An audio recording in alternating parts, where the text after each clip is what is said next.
thank you for being here today. I know one of the topics that we want to talk about is in general rebates, but here we're going to talk about spas because they're really tattooed across my forehead. You can't see it, but that's all I ever think about is spas. It's kind of a sick mind, but it's one of those things that I think our world is really changing at this unprecedented pace. We have the likes of the generational turnover that's happening in our companies, and how do we prepare for that? True stories. We have customers calling Enable asking if we do spas, and it's like, well, yes, but what do you mean by doing spas? Don't you have an ERP that already does a lot of that work? And they said, well, yes, but there's only one person that really knows the entire process from A to Z, that knows the ins and outs, knows how to do all the data management, knows how to do all the forms, knows how to work with the portals, knows how to work with EDI, knows how to do all this kind of stuff, and guess what? She's leaving in a year. What are we going to do? What are we going to do? Another company had the same type of story. They had one person who was managing all of their spa world and leaving. And they're like, we're in a world of hurt. We're in a world of hurt. So I thought, you know what, this is a good topic for us to talk about today. I think that, when it comes to rebate management, there's so many types of rebates that we're trying to manage in our businesses for good reason. They're supposed to help performance. They're supposed to help boost our revenue. They're supposed to help our relationships grow. Is that really happening? And then what do we do with those gems that are in our companies today? And they're going to be retiring. How are we going to transform the newer generation? And what is it going to look like? And what's their expectations? So with that said, one of the things that I thought about is, I'm on this flight. I'm going out west. And there was this little man that was behind me. And he was about 7 years old or so. And as we're going up into the air and we're ascending, this little guy is looking out the window. I can just imagine. I didn't turn around, but all of a sudden he says, oh my God, it's just beautiful. And he's looking down on earth. He had never seen that before. And my sick mind said, oh, the SPA world, that's just it. Oh my God, it needs to get beautiful. That's just it. We have to get to this point where we can say we have a beautiful world between trading partners. And this is what Enable's trying to build. So here we have the agenda, some of the things that we'll go through today. I won't take any time on that, but let's just keep moving forward. Let's look at our generations, just to kind of set the stage of what it looks like and what do these folks look like in the companies. We have the traditionalists. Those are the ones that basically put their career first, even over their families. They believe in loyalty. They believe in their leadership. They believe in quality. All these things that will really make the foundation of a company strong and make that company respectful. Then we have the baby boomers coming in, and they believe in, really this, they're optimistic about, keeping these companies growing. They question everything. They're transformational, and there's no I in teams, so they want to be sure they gather all their people together to make sure they can grow the company. Big picture thinkers want to take the team with that growth. Pretty cool. But then you have the Gen Xers coming in, and the Gen Xers, they believe in this work-life balance, maybe a little bit differently than what the baby boomers did. They have, this big picture thinkers, but they're more consumer-oriented and they're tech-savvy, which is really helping the baby boomers like me, because I don't even know how to use a remote for a TV, but they do. So it's those types of things that you can see what's happening. Then we have the millennials and the Gen Zers, and those folks they're kind of cool. They're fun, they're informal, they're tech-savvy, they're highly tolerant of what's going on, they're quick learners, they're sponges. So with that said, we can kind of look at how these generations have evolved over time and how they're shaping up. But what do they look for in a job? What do they look for in the job? Well, the traditionalists, they're fading, but there's still core traditionalists around in these companies who are kind of stuck.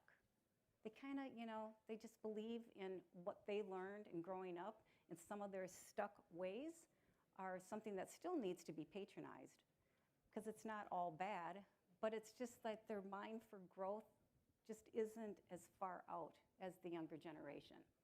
But they are the ones that have hung out there in the company. They're a one single career person that stays with the company for many, many years. The baby boomers, on the other hand, they too are very loyal to their companies, but they are the big thinkers. They're the ones that are adventurous. They work long hours. They believe in bling and making money. That is what the baby boomers brought.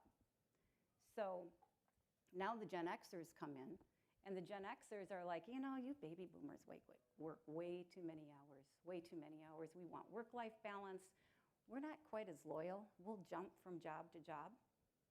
And we need something that's going to really make us stick if we're going to stay with the company. And yet, they are fun people. They've learned how to relax the baby boomers a little bit too, so that's good. Now we have the millennials coming in, and they're kind of fun. They want now results. They're, what's next? What can I get into? They're ambitious again, that whole fire that we need. You can see this in the Gen X and the millennials and Gen Zers, which is great. But there's three things that I want to, for sure, bring to focus. The baby boomers are adventurous. They're change agents. And I think that's really, really, really important that these folks that are still in our companies today, they are the ones that knows there's a better tomorrow. And they're telling the next generation about this, because the next generation is like, hey, I don't want to do that. We got to eliminate some tasks. Things have to go much smoother, much quicker. It's taking way too long to do your processes, definitely. And then when the millennials come on, they want now results at their fingertips. They want it done. It's already done for them. So it's really nice to see in the product release that was happening earlier today when Marty and Mirage were on stage and talking about where the product is going. That is coming, it's today, and it's coming down the road. So I think this trajectory of the product moving forward with Enable is something we should all be really proud of. So when you look at what these expectations are, I think where we're going, it falls right into place. I ask you today, do you know the demographics of your company? This is what the average demographic is. 5% traditionalists, 45% baby boomers, 40% of the Gen Xers, and 10% of the millennials and Gen Zs. So why is this important to know? I want you to look at not only your entire company, but that 45%, that's scary. When I did a study in our company, 54% of our workforce were the baby boomers. And my head went, oh my gosh, we have so much planning to do just for generational turnover. And then in all these departments that need to know the depth of knowledge, just in the SPA world alone, shrink that down so you know what your demographic is for your company, for the whole company. But now look at your SPA world. How many of those folks are touching SPAs that are the baby boomers? It's something to really look at and start planning for. So these Gen Xers that are coming in here, they're the ones that will be handed the baton of the task to do. Will they stay with your company long enough to do that in today's SPA world, the way the processing goes? So not only do we have to worry about what that demographic is and who might be leaving and how are we replacing that talent, we also have to look at how are we going to transition the education that's needed for spa management. Spa management, and I'm going to use spa today, special price agreements, ship and debits. I know there's, chargebacks, any other ones that are being used today. They're all, I'm talking about those specifically. I should have said that at the beginning, but just so you know, I'll be using spa. But when I think about the education, the cross-department education that needs to happen, it's so important. It's one of the things I don't think our company did very well. We all kind of lived in our own silos. Sales did their thing, they went out and procured the contracts and they got the approvals and they had to get them into the business system and all that kind of stuff. So they did that. They did the margin management, kind of. Got to pick on that a little bit. But it was really, How do you know what, if you're a distributor, how do you know what manufacturers support the spa model? How do you train that? Of all the thousands of manufacturers that a distributor represents, there's only this certain pocket of manufacturers who support the spa model. So what happens when a quote comes on their desk? How do they know which manufacturers to go to ask for more support, price support? So anyway, and then there's not only that, but in the United States, rep agencies are used with the manufacturers. So generally a distributor would have to go to that local rep agency to get a spa approved. So with that, some manufacturers use rep agencies, some of them don't. So again, there is this entire learning of the people that are involved and who to go to. When it comes to sales, the one thing I wanted to mention too, it's not just sales, it's marketing. So marketing should have been up here on this slide actually. I got thinking about it. It's like, one of the things that I don't think we did very well is we didn't really incorporate marketing into these wonderful manufacturers who are allowing us the opportunity to get more strategic pricing so we can win more business together. Did we really focus on those particular suppliers and their marketing? We did some of it, but I don't think there was this appreciation of the price allowance that was also, going with this relationship that we have with these manufacturers. Then we come to pricing. Oh boy. How do you educate the younger generation to appreciate the spa world when it comes to integrating pricing? Especially when there are spas all over your company, tens of thousands of them that are being managed every month, every day. There's hundreds and thousands of them that are being acted upon. How do you get this younger generation to go, oh, okay, I've got a whole bunch of spas here, and I know that our margin should be around this. With our spas, they drop to this. So how are we going to manage the gross margin on our spas? What about the price on the shelf? Do we have the right price on the shelf? Spas are doing something to us that way too. So there's a lot of things to notice in pricing alone. And if your company is not set up to be the authority for all pricing, the authority for all spa pricing, the authority for all your matrix pricing, I would say that that's something for your company to look at. You really do need to hone in all your pricing that includes your spa pricing to really understand the behavior of your price to your customers. What's tolerated, what is not, what makes you win business, where are you failing to win business? And then of course, that's all the analytics that go with it, but now I just would like to talk about accounting. On the accounting side of things, that is where all the claims happen. So the finance and accounting people are finally, taking these transactions and making sure that what you claim is actually paid, because in the distributor world, what doesn't get paid is a loss to the bottom line. And if there's a loss at the bottom line, do you go back and adjust commissions to your sales reps? Because the sale is booked as if you made that margin with the spa contract. So there's a lot to learn in accounting. And in fact, accounting actually sees what falls negatively to the bottom line, what differentiates the pricing that should be going to pricing that will perfect your price on the shelf. So there's a lot of knowledge within all these different departments that absolutely needs to get trickled down to the younger generation. But the one thing I want to mention, I'm saving this one for last because it bothers me the most. The C-suite doesn't know enough. And I think that's something that the C-suite's up here, knowing that my company does spas with all these manufacturers. I'm in a distributor hat right now. So I've got all these manufacturers that we do business with, and great, we do spas, thank you very much. And that's about what they know. They don't know the depth. They don't know the complexity. They don't understand the complexity, and that's maybe okay. They've grown, they don't have time for it, but yet they need to know the complexity and the cost of your spa world. Lots of profit leakage, lots of it. So let's just quickly look at what our practices are today.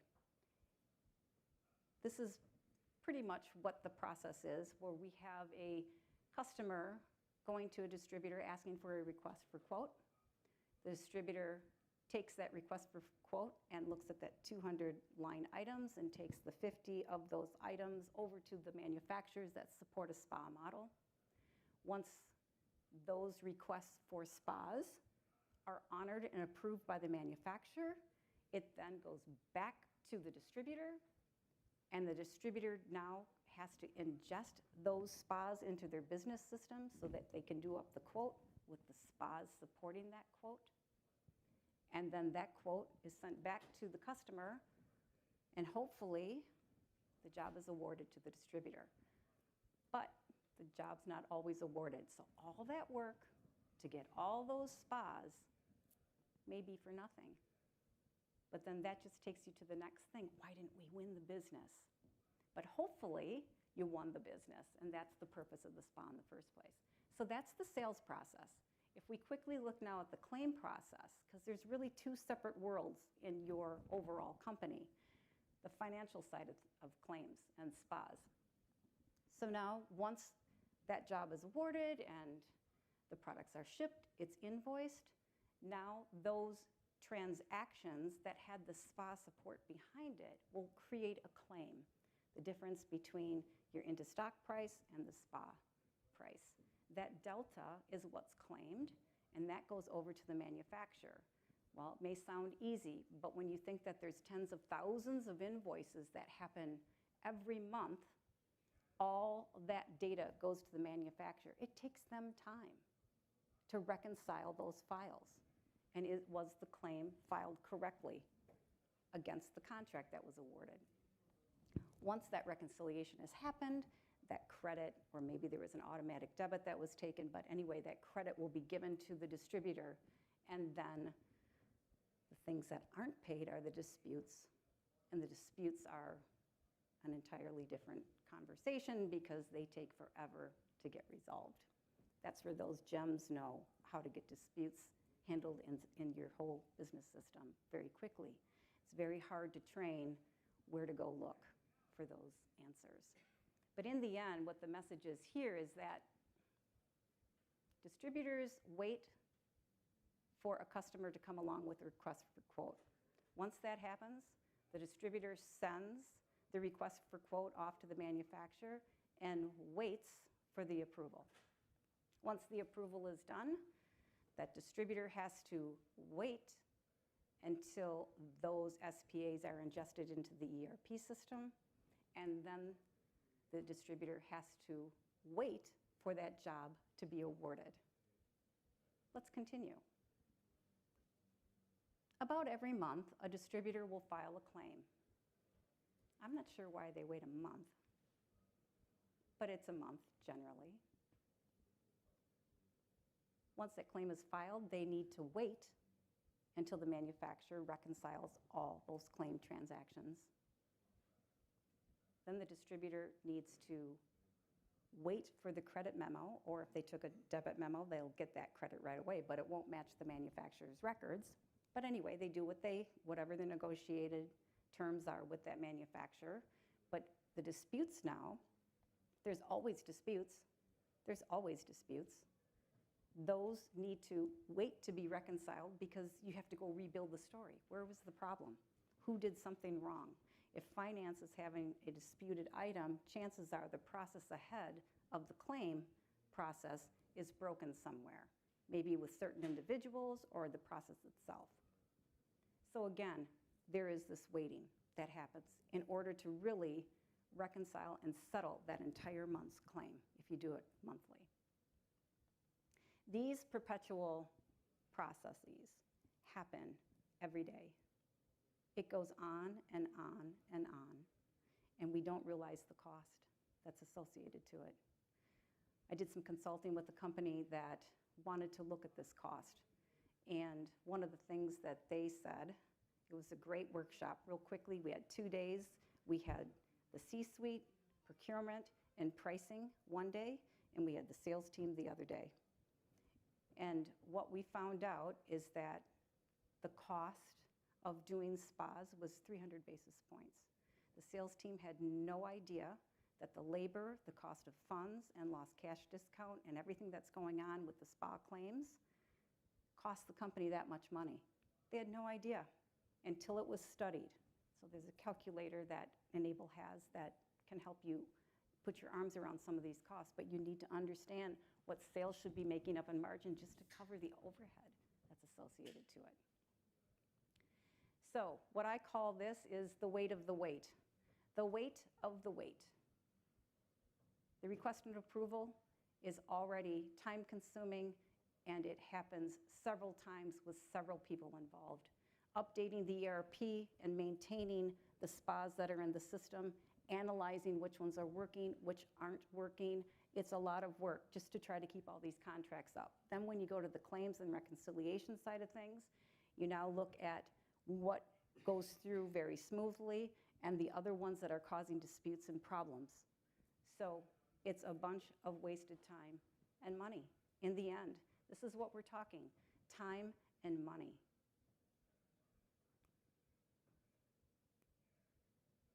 So this is where I'm going to invite my friend Marty up on stage because Enable has a better story for us.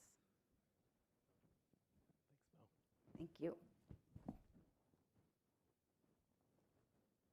So everybody this morning was at the keynote, right? So really kind of a consistent theme in terms of the benefits of how do you actually save time and money, and how when we're looking at whether it's a annual rebate program, a spa, there's just a consistent theme of what we're trying to bring in terms of value to our customers. So again, this morning you heard me about streamlining our processes, workflow automation, collaboration. Did I mention collaboration this morning? I think I mentioned collaboration this morning.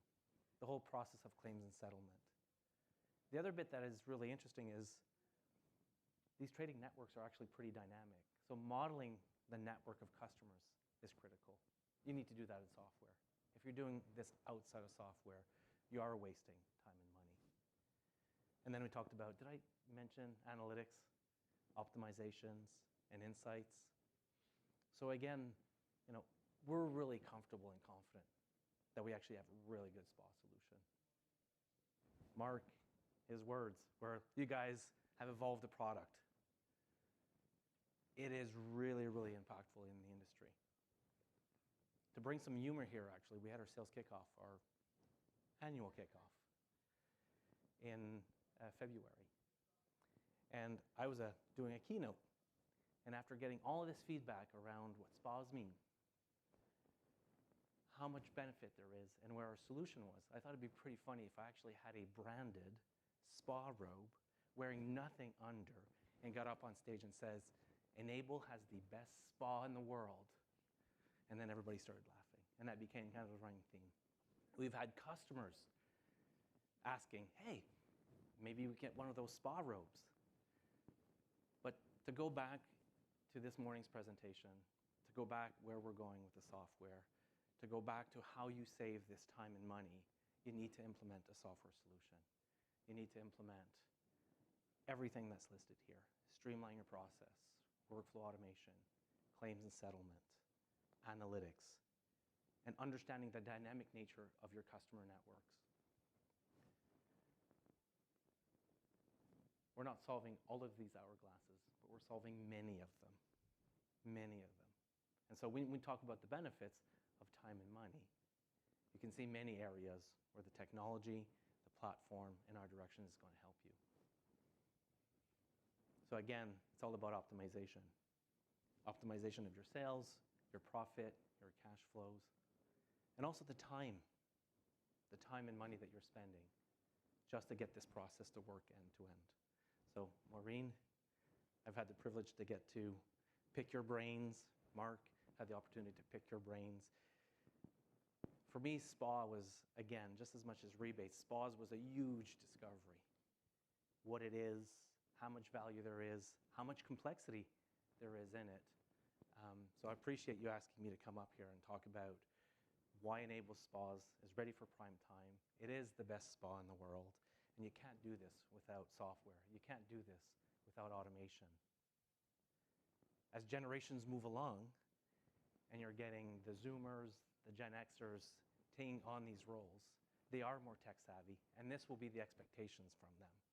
Will be, where's the automation? Where's the insights? Where's the software platform?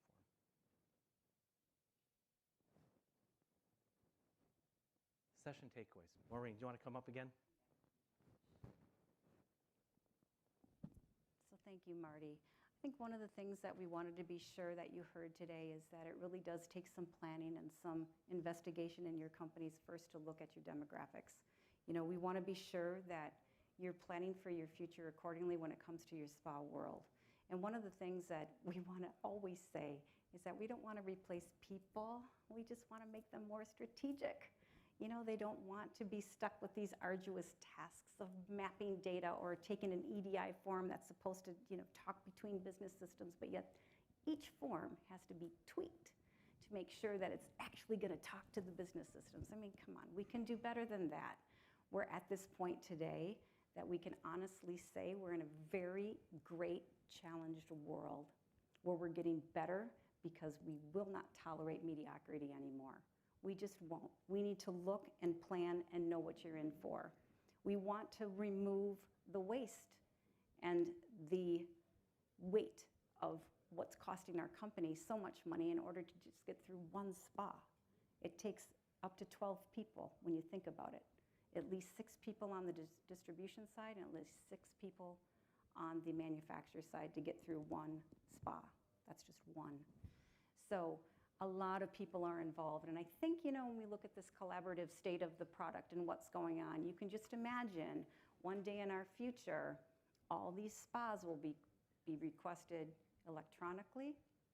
You can do it with EDI somewhat now, but it's not always in the same form. So I think, you know, we're going to come to the point where these enable implementations happening between a manufacturer and a distributor, and because they're both on the same platform, it does this constantly every day. And so the approval process, tracking, knowing what's completed, what's not completed, all the way from the approval request, all the way through to a clean claim and settlement. That's the beautiful world that we're trying to build. So we know that Enable's on the right track, and I think that's one thing that I'm so honored to be part of Enable this way, because I really feel like this is what we've been missing. Mark Grady, we've talked so many times in regard to what needs to happen, but we need to get there together. We need to all be part of the solution. And I think Enable needs companies to step up. Again, let's go to that company that all of a sudden discovered 300 basis points. They were missing that much. What does it cost to invest in a solution when you're already losing this kind of money? You can use that money to invest in speed and accuracy, what the younger generation will demand. The younger generation is going to want this in place so they can be that strategist. That's what we're building. We're building new strategists in the company with the software tool. And that's where we need to be. That's where we need to be. So I know the one thing we want to do, of course, is to grow our sales. We want to look at margin specifically. What's happening with our margin is very scary with SPAs. It's very scary. And it's really scary because distributors aren't all that responsible. I hate to diss them because I was one of them. But, you know, we didn't do a very good job in regard to managing our margin when it came to spas. If our matrix pricing, let's just look at an example. Our matrix pricing on the regular price out to this customer might have been 42% on an item. And then, you know, the sales rep decided that, oh no, we need to get a spa for that because I know we can do better. 42%, oh my God, we can't do that. So we go and get a spa, and then our cost comes down, and our reps would only mark it up like 25%. Well, what are you doing? You could have still used the 42% as a guide. You won't make as much, you know, in profit dollars, but at least your margin stays up there. They don't know these things, you know, and they're young individuals. They're hungry for business. They want to land the job. They want to land the growth. They want to make commission. I get it, but they'd make more commission if they would hold the margins up. And I think the other thing that's really important here is that in our analysis, whether you're a distributor or a manufacturer, the gain we're supposed to get from the analysis is how we can improve each other's world. So if the distributor can make more money for the manufacturer and the manufacturer can make more money for the distributor, let's do that. That's part of the relationship. It's one thing to have a relationship just to grow revenue, wonderful. But it doesn't help if you're not growing your bottom line and your margin. You've got to look at that other side of things. So I think in that analytics part of it, I think that's one of the most important things is how well is your spa pricing impacting your margin? How well are you to perfect the price on the shelf so maybe you don't need as many spas? There's nothing wrong with that. Maybe you can unwind some. Some of these things that really bothered me is studying the claims. Claim is where all the secret sauce is. How much you lost in margin? How many pennies are you actually claiming on some items? Pennies. Why? Are your claims to a state where you believe in it and it should have been a claim? A distributor pays $5,000 for an item, it gets spa'd down to $2,000. You do a clean claim, you won the business, it was a great big job, that spa worked, we grew together, that's what it's supposed to be, we got a good margin out of that, perfect. But in your claims, there's so many things that if that was analyzed, even two manufacturers you can put up against one another to know if you're doing better margins in this competing manufacturer compared to the other ones. Sorry, manufacturers, but distributors need to look at that and they need to learn from one another. But where I'm going with my rambling is, in the end, we have to help one another be more profitable together and try to do what's right for one another. Do what's right. So many times the distributor will take a price and just run it into the ground, unfortunately, and it doesn't do anything but, degrade the margin that can be made in the marketplace. And that's not what business should be about. So anyway, we want to do that. The other thing we want to do, and I can't stress this enough, is improve our cash flow. That cash flow is a huge, huge topic. When you think about the multi-million dollars that are exchanged between trading partners in the world, you can only imagine that claiming once a month, I don't know. Can I do it every 2 weeks? Why not? Wasn't our normal practice, but should we? Should we do it every day? I don't know. I think that'd be awesome. That money just keeps coming right back in. It wouldn't be fun. It wouldn't be fun, but maybe it could be one day where those reconciliations are just happening all the time, and that money just comes in and it's all approved, all the check marks are made by Enable, and the money comes right back to the distributor. Less overhead for the manufacturers to handle and have this liability to the distributors, and distributors are cash flow happy. So there's a lot more we can improve on in regard to the cash flow side of the relationship too. But I know we can get there. I know we can. So we need to not only optimize these areas, but the other thing I cannot stress enough is to optimize our relationships with the younger generation. They're our future. We need to be sure that we have tools in place and a very great opportunity for them to become rebate strategists, and not the ones that do the data mapping or not the ones that handle all the Excel spreadsheets. That goes away. That goes away. So I ask you, what will be your expression one day? Oh my God, it's just beautiful. That's where we want to get to today. So I thank you for your time. I hope this was a little informative for you, but I really feel encouraged with where Enable is going, and I'm so glad you're all here today because you believe in it too. So thank you.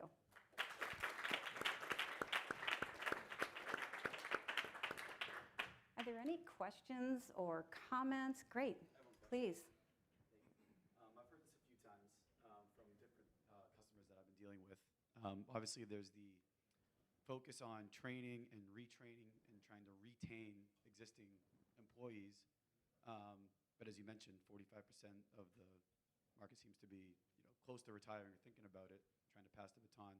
Do you have any thoughts on best strategies to not just retain existing talent, but attract new and younger talent into some of these companies and into some of these processes?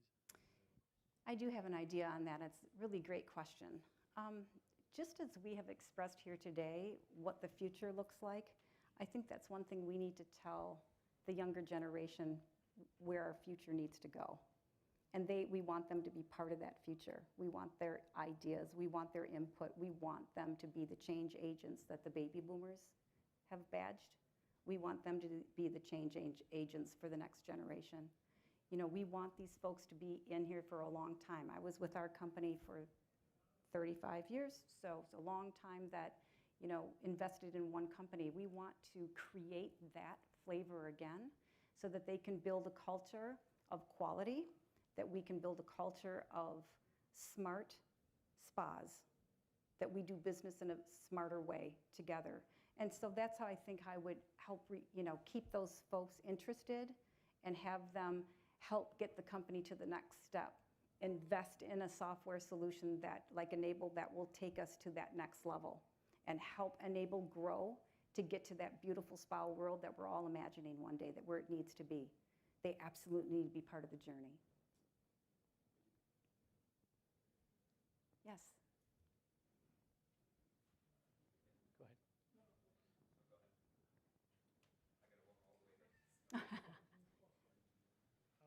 So wanted to ask a question on sometimes when you're working with distributors, you'll hear, there's two types. There's the multinationals who spas and chargebacks is, it's every day what they do. And then you'll go to some of the regional ones and they will say, I can't manage a back-end rebate. I can't manage a claim, that sort of thing. From your experience in the industry, and I know electrical is a little bit different than safety and industrial, what would be your assessment of how many can actually handle? Is that an actual excuse, or is that something that their accounting system is just not able to handle that? I hate to say it, but it's an excuse. I really hate to say that, but they don't want to handle them. Many companies that I've talked to, they don't want anything to do with spas. They just don't. And they appreciate the manufacturers. There's one distributor that I know, they have 0 spas. They will only work with manufacturers that do not do spas. So it's kind of interesting. My head said right away, well, you don't have the branded products that are out there and immersed into the marketplaces then. All right, how much business do you have? So that was my first question. I didn't ask them that. That's what my head was thinking, But it does make me wonder. When you think about the large players that are in your industry, many times they support a spa model. And in doing business with these big companies, I think it is the perfect opportunity to start negotiating what you want your spa relationship to look like. How much do you want in net pricing? How much should be spa'd? How much should you negotiate in maybe some type of revolving credit because the premium prices that are on your shelf are gazillion of dollars that you don't want to wait for these claims? Is there a way you can negotiate that? Is there a way you can negotiate better prices on the shelf and not have, like I know one manufacturer, we were trying to say, okay, can you perfect the price on the shelf by a penny? Because every time we sell this item, we have to claim a penny. Every time. Can we just get rid of that penny? Oh, no, we can't do that. They wouldn't do it. Some of the, this insanity needs to stop. It really does come down to insanity. And I think that this is what we're trying to say here is that you've got the opportunity to negotiate what your spa world should be with every single manufacturer. I don't want to say spas are bad. I just want to say that they're time consuming right now and they're very, very, very, very costly to a company. They just are. So what can you do to eliminate the nonsensical ones, the penny ones? Your claims will tell you right away. Go to your claims and find out where those are. Find out how you can have a better relationship with your partners. We have time for one more. Oh, look at this, right up to the mic. Does it work? No? Maybe? This one? Okay. First off, I'm here to corroborate Marty's story about the robe. I was there. It happened. Raj also had a robe on. I also had a robe on. Oh my gosh. Mo, always super insightful. You mentioned something around your C-suite has no idea about the cost. And having the backing of the C-suite is always helpful when you want to implement change. What tactics, what would you recommend for the group as approaches to kind of, bring the visibility into what's happening to the C-suite so that they can have the backing to be implements of change? Great question. I would grab someone from every single department that touches the spa for that manufacturer. Sales, marketing, pricing, procurement, finance and accounting. And I'd have this team, spa team, that would be able to report the healthiness of that relationship, that spa relationship with the manufacturer. That's what needs to be fed up to the C-suite. These folks understand the depth and the complexity and the cost of doing business with that partner. And if those voices could come together so that there's maybe a scorecard, maybe, or just a health check of what that relationship is like, I think that's what needs to happen with the C-suite all the time. And when there's these vendor booth conferences that go on, there should be a spa relationship score sheet. And find out where are the areas that you can make adjustments that's fair for both team members. It's not, I don't mean team members, excuse me, for the manufacturers and the distributors. What's fair? How can we do business smarter, faster, together? That's how I'd handle that. Thank you for that question. It was good. I do have one final question, actually. It's actually for Mirage. In case you haven't seen the latest, my question is, do we actually have the latest in the demo booth? Yeah. Yeah. So the call to action is we actually have, if you haven't seen the latest of our spa solution, take the time, go to the booth, discover it. Just want to make sure that we actually had it. Awesome. Awesome. Thanks, Mirage. One thing too, in your generational changes, don't forget us older folks. We can help you. We're still there with some great ideas and things to help transition your companies, and Enable's there to help too. Anytime you need advice, you can call Enable. So thanks again for your time. Really appreciate it. Thank you, Mary.